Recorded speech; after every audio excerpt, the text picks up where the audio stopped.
हाय मित्रों, नमस्कार। मैं बालक राम यादव आप लोगों का हार्दिक स्वागत करते हैं। मित्रों, जैसा कि हम लोग जानते हैं कि आज 23 जुलाई है और 23 जुलाई जो भारतीय इतिहास में जिसका बड़ा महत्व है। 23 जुलाई के ही दिन दो भारतीय स्वतंत्रता संग्राम सेनानी या ऐसा कहें कि दो बड़े महान स्वतंत्रता संग्राम सेनानी जिन्होंने भारतीय इतिहास को रोमांचित कर दिया है, आज उनका जन्मदिन है। एक बाल गंगाधर तिलक और दूसरे चंद्रशेखर आज़ाद। मित्रों, जैसा कि हम जानते हैं कि 23 जुलाई 1856 ईस्वी में बाल गंगाधर तिलक का जन्म महाराष्ट्र में हुआ था।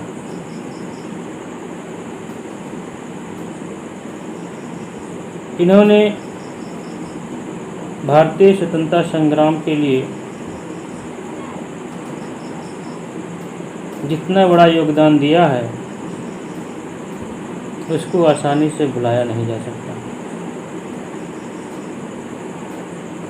ये एक राष्ट्रवादी नेता, प्रखर वक्ता, शिक्षक, समाज सुधारक और युवा क्रांतिकारी थे। इन्होंने भारतीय राजनीति में अपनी एक अलग पहचान बनाई, या यूँ कहें कि भारतीय राजनीति में स्वतंत्रता संग्राम के दौरान पहला कोई सबसे ज़्यादा प्रसिद्ध होने वाला व्यक्ति था तो वो बाल गंगाधर तिलक ही थे।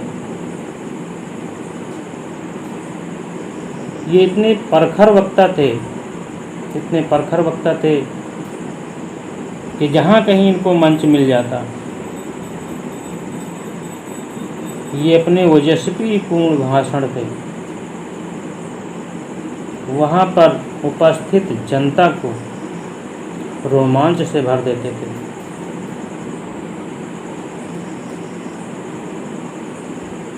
इनकी लोकप्रियता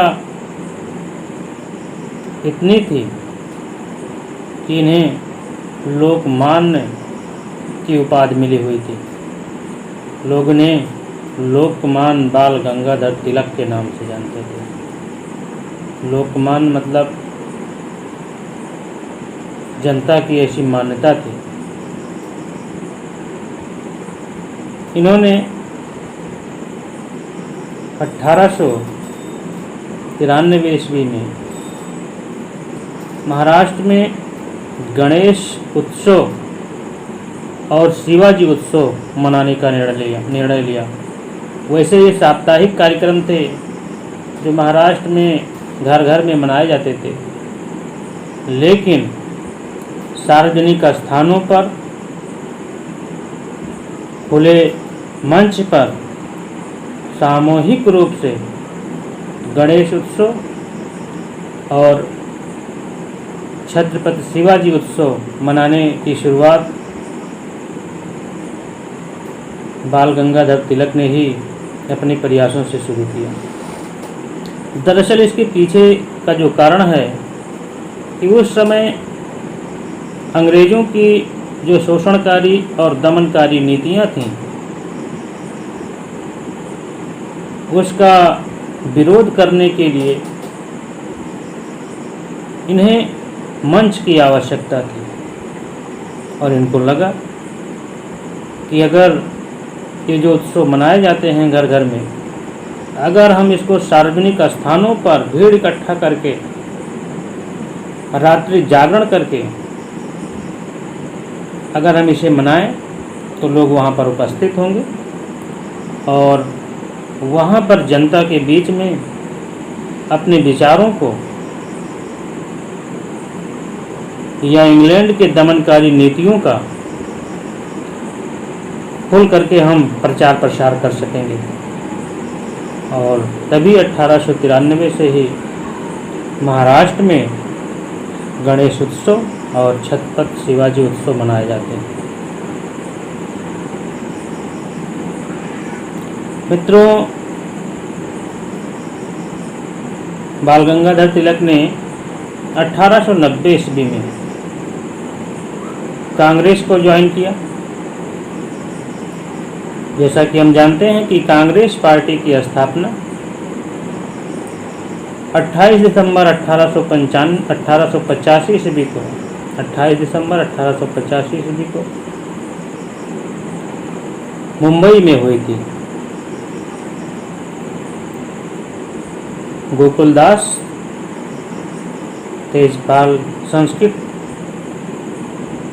विद्यालय में इसकी पहली बैठक 28 दिसंबर 1885 को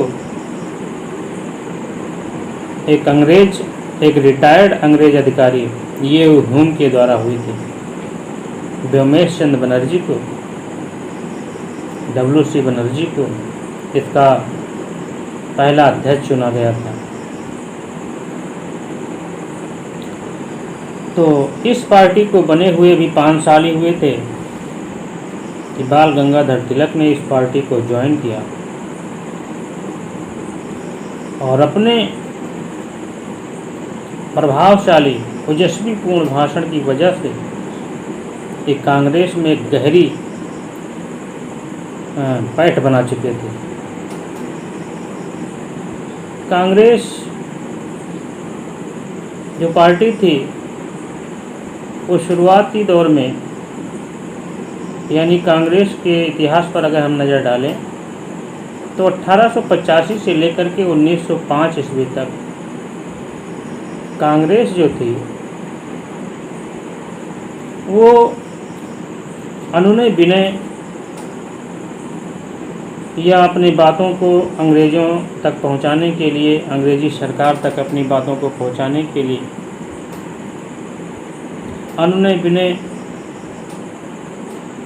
और पत्र व्यवहार के माध्यम से एक सीधे तौर तरीके से अपनी बातों को वहाँ पर रखती थी और ऐसी मांग करती थी कि इंग्लैंड भारतीय जनता की परेशानियों को समझे और थोड़ी बहुत सहूलियत प्रदान करने का प्रयास करें।